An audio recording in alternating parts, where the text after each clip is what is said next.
Salut à toutes et à tous et bienvenue dans ce nouveau tutoriel dédié aujourd'hui à Figma et à l'illustration. Ce que je vous propose, c'est de venir réaliser une illustration de cocktail un petit peu en relief et un petit peu sympa. L'objectif, ça va être de prendre en main l'outil Figma, mais de façon un petit peu différente pour faire du dessin et non plus du prototypage. C'est tiré de ma formation complète, dont vous pouvez retrouver l'intégralité sur OK Formation, dont le lien est dans ma description. Si jamais vous avez des questions, je serai disponible tout au long de la formation dans les commentaires. Et si jamais vous avez aimé, vous pouvez liker, partager, vous abonner. Ça permet à la chaîne de continuer à se développer. Dans tous les cas, moi je vous souhaite un bon visionnage de la vidéo. Et je vous dis à tout de suite. Passons maintenant à notre deuxième exercice. On va commencer ici par venir réaliser notre fond. Et pour ça, je vais venir prendre un rectangle. Vous avez donc l'outil qui est ici. Et on va réaliser un fond de couleur. En termes de fond de couleur, on va prendre quelque chose d'assez classique. On va partir sur du rose. On peut prendre un rose assez sympa, peut-être un peu fuchsia, comme ceci. Je vais alors prendre ensuite mon outil de plume pour venir réaliser une forme qui va aller d'un coin à l'autre de forme triangulaire.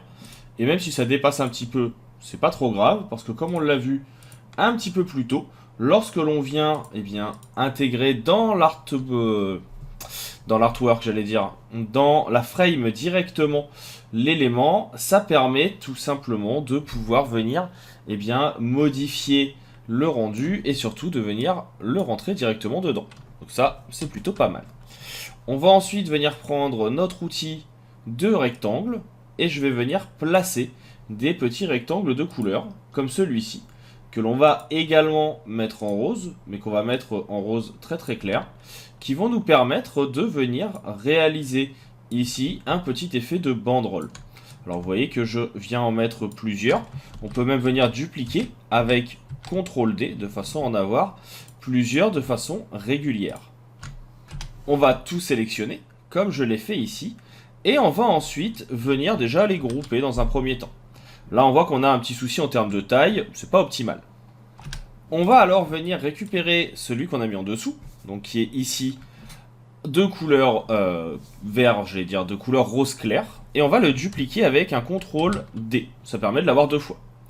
Celui-ci je vais le bloquer, et je vais alors sélectionner tous mes éléments, en faisant bien attention que mon rectangle, ou plutôt mon triangle, soit en dessous. Je vais faire un clic droit, et je vais cliquer sur Use a Mask. De cette façon, les éléments n'apparaîtront plus que dans l'élément qui leur est inférieur. Vous voyez qu'ils sont groupés et on a donc pu faire un masque. Ça permet de faire un fond. Et on va pouvoir maintenant placer tous les éléments que l'on a fait jusqu'à maintenant dans notre groupe 3.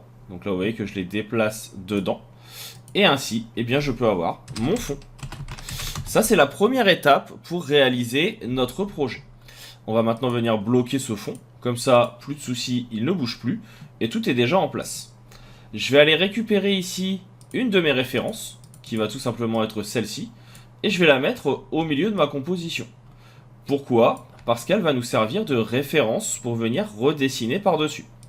Je la bloque, et je vais aller chercher ici mon outil de plume. La partie va se faire justement en 3 phases. D'abord, on va venir dessiner le pied, qui sera fusionné par la suite avec ici la petite coupelle, qui fait partie également du pied. On viendra ensuite faire le contour de la zone supérieure et ensuite l'intérieur et les éléments graphiques. Pour le pied, c'est très très simple. Avec notre outil de plume, on va venir placer un premier point et on va venir se mettre jusqu'en bas. Je le décale un petit peu de façon à ce que l'on ait l'impression que le pied va rapetissir en bas tout en restant beaucoup plus grand en haut. Et de cette façon, vous voyez que je peux faire une forme très simple dont je vais enlever le contour et que je vais mettre en blanc. Si vous le souhaitez, vous pouvez déplacer vos points à tout moment. C'est-à-dire que vous devez juste prendre votre flèche, qui est ici, et vous pouvez venir replacer les points pour l'adapter.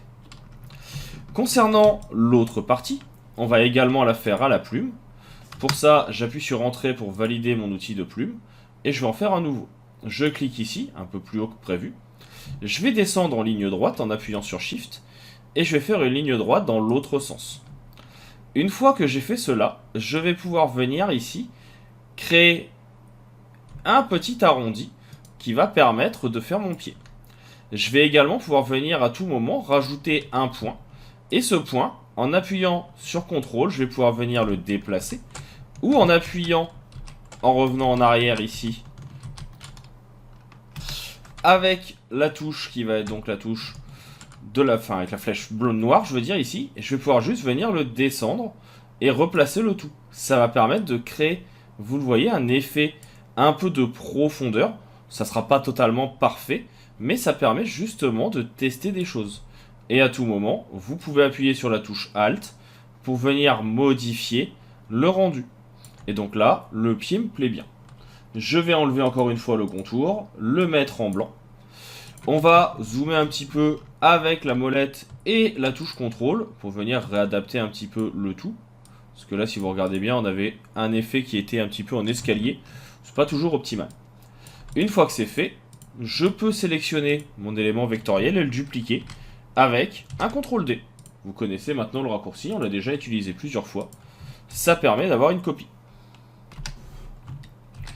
On va pouvoir le donc décaler ici. Et on peut venir avec un clic droit en inverser le sens. On va faire ce qu'on appelle un flip horizontal pour l'avoir dans l'autre sens. On va maintenant pouvoir coller nos deux éléments. On vient les sélectionner et on peut utiliser ici les outils d'alignement qui sont présents dans position pour que tout soit au même niveau. Et on va sélectionner tous nos éléments en restant appuyé sur Shift de façon à pouvoir venir les fusionner.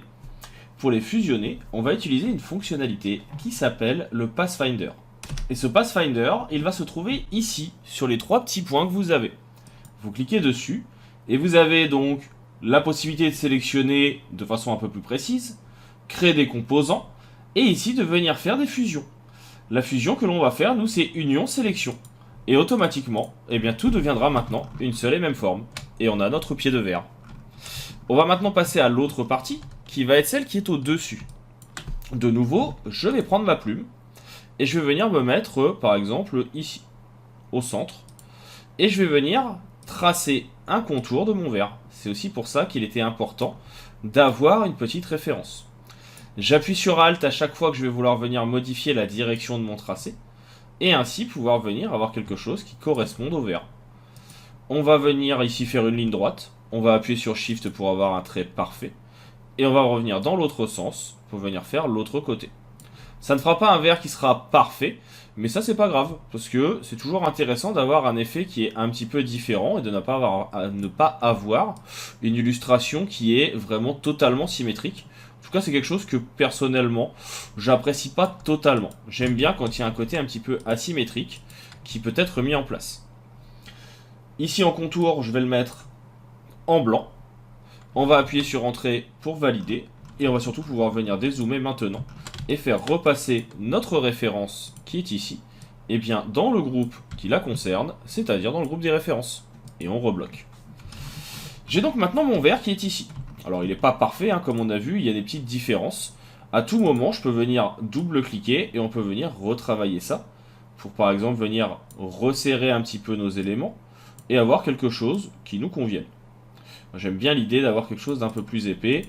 Là, on est plutôt pas mal. Là, il va peut-être falloir venir, en réalité, resserrer, ou plutôt desserrer les deux points qui sont ici. Donc, vous voyez, je les attrape et je vais juste venir les décaler. Pour sélectionner deux points, vous cliquez sur le premier, vous appuyez sur Shift, vous cliquez sur le deuxième, et si maintenant vous les déplacez, ils seront déplacés tous les deux. Et en restant appuyé sur Shift, encore une fois, vous restez sur un déplacement en ligne droite. Ces éléments, qui sont ici en vecteur, je vais les dupliquer. CTRL D, mais n'oubliez pas bien sûr de valider d'abord avec Entrée. Pourquoi? Tout simplement parce que celui du dessous, on va pas le mettre en contour, on va le mettre en fond, et on va aller chercher du bleu, hein, qui va être la couleur de notre liquide. On va essayer d'avoir un bleu qui est un peu sympa. Tandis que celui qui est au-dessus, c'est notre contour, et on va le mettre un petit peu plus épais. Par exemple, on peut se mettre ici, aux alentours de 2, ça marche plutôt bien. Pour le liquide, je vais venir encore une fois double-cliquer, on va sélectionner les points du dessus, et puis on va venir descendre le pourcentage de liquide. Soit ça, soit l'autre solution, qui marche également, c'est de venir faire un masque comme on a déjà vu. C'est-à-dire que je vais faire par exemple une forme qui va reprendre tout le liquide que je veux garder, en l'occurrence celui-ci. Je vais pouvoir venir sélectionner mes deux éléments, clic droit, et on va avoir encore une fois ici la possibilité de Use a Mask. On voit que la couleur n'est plus la bonne, j'aurais dû la changer après. Je peux remettre mon bleu. Et mon masque, je vais juste le mettre sous mon contour. Et donc là, comme ça, j'ai mon élément qui est adapté.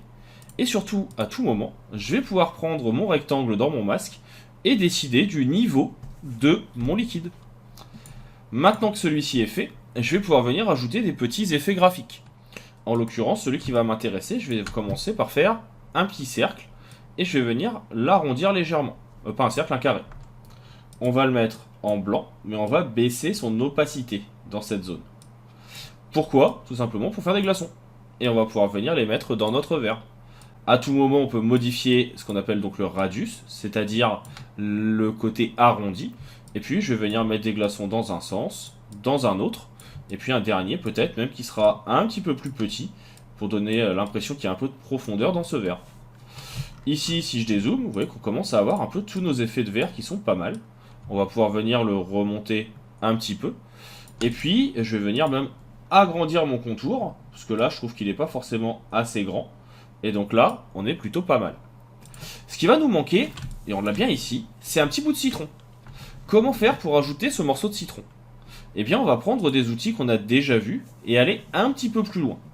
On va prendre une ellipse et on va venir modifier l'effet d'arc pour avoir ici une demi-tranche. En termes de couleur, on va partir sur quelque chose qui sera tirant vers le orange. Jusque-là, ça me paraît plutôt logique. On va en garder un comme ceci et je vais dupliquer en appuyant sur Alt. Celui qui va être au-dessus, eh ben on va le mettre à l'inverse, un peu plus clair. Ça va permettre, comme vous le voyez, de pouvoir créer notre tranche. CTRL-G pour les grouper, ça me permet de changer le sens à tout moment. Et ce que j'aimerais, c'est avoir ici, eh bien, tout simplement des lignes qui vont permettre de créer un effet graphique. Donc là, je vais venir tracer une ligne. Et en termes de couleur, eh bien, je vais reprendre ce qu'on a utilisé récemment, c'est-à-dire notre orange. En faisant ça, je vais augmenter un petit peu la taille de mon contour. Et je vais pouvoir même venir dans les paramètres de ma ligne.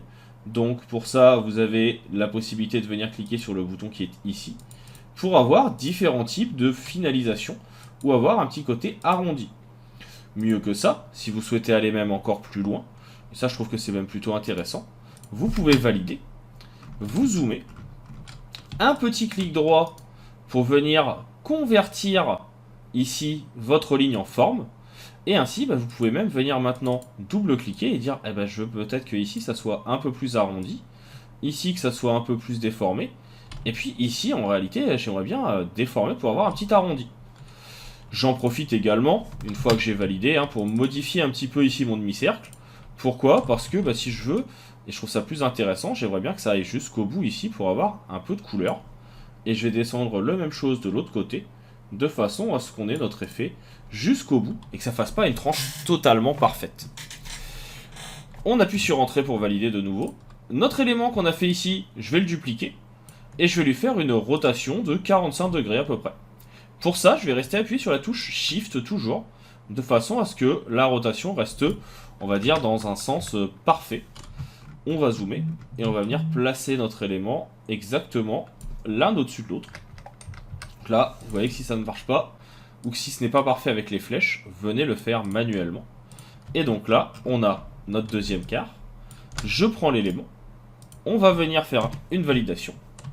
Alors faites pas la même erreur que moi, c'est-à-dire que d'abord vous validez, ensuite vous déplacez. Clic droit, flip horizontal, et je vais pouvoir en placer un de l'autre côté. Et on peut même venir avoir quelque chose qui ne soit pas exactement le même angle pour pouvoir, tout simplement avoir un quart d'orange qui soit un peu différent. Une fois qu'on a tout fait, on va dézoomer, on sélectionne, CTRL-G. J'aime beaucoup avoir toujours des éléments qui sont groupés pour les retrouver très facilement. Et donc ce quart d'orange, je vais pouvoir venir, si je le souhaite, le tourner. Je vais pouvoir venir également le rétrécir pour avoir quelque chose qui soit plus ressemblant à un quart. Et je vais pouvoir venir le placer dans mon cocktail. Ici, il est au-dessus de ma ligne, donc on fait bien attention à le placer en dessous. Vous pouvez, si vous le souhaitez, je le rappelle, renommer vos calques. Donc là, par exemple, ça serait contour. Ici, je sais que c'est orange, ça me permettra de les retrouver. Et ici, c'est glaçon. Et ainsi, je peux venir placer mon orange, soit sur le coin du verre, soit dans le verre directement, modifier l'orientation et avoir ma deuxième illustration. Avec ça, je peux tout sélectionner, je peux tout déplacer pour le mettre où j'ai envie. Moi j'aime bien l'avoir un petit peu centré. Je peux à tout moment venir le réagrandir ou le rétrécir. Attention juste à la taille des contours. Et ainsi avoir ma deuxième affiche. Et c'est ça qui clôturera notre deuxième atelier. Et on va maintenant pouvoir passer au troisième.